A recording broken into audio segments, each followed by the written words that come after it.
μέρα που στέλνει τώρα. Η μέρα που πάει να πάει.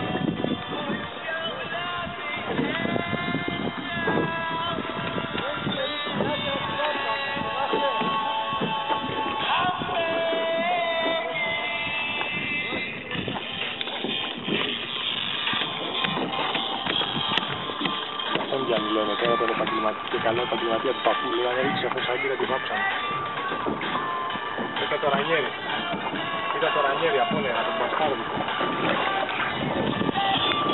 Κοίτα εδώ, κοίτα, παρατήρησε το. Ο Σιλώνα, το Ρανιέρι είναι αυτό. Κοίτα.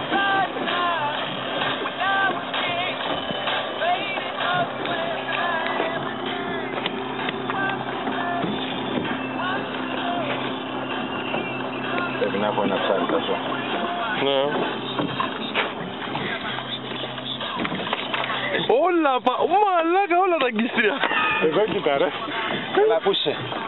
Κοίτα εδώ, όλα τα αγκίστρια, σειρά. Σε φόρτωμα όλο. Ωρε φίλε. Πρέπει όλο το παράμαλο να είναι ένα ψάρι. Όλο το παράμαλο να ψάρι. Δεν υπάρχει. Λοιπόν, για σήκωστο. Σήκωστο. Έτσι, μπράβο. Να την και σακούλα. Έτσι. Κομπλέτο. Για τον Κύρκο. Έτσι.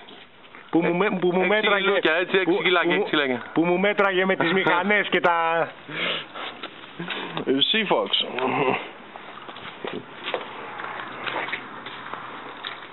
Και ο Ψαράς ο άλλος ο φίλος του έτσι, Μας τράβαγε τα βιντεάκια με τις ζυγαριές.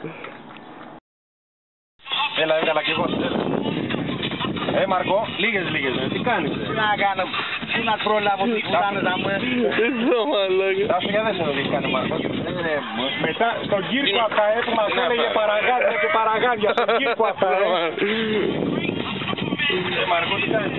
Ρε, θα σας βάλω YouTube ρε. Θα σας ανεβάσω.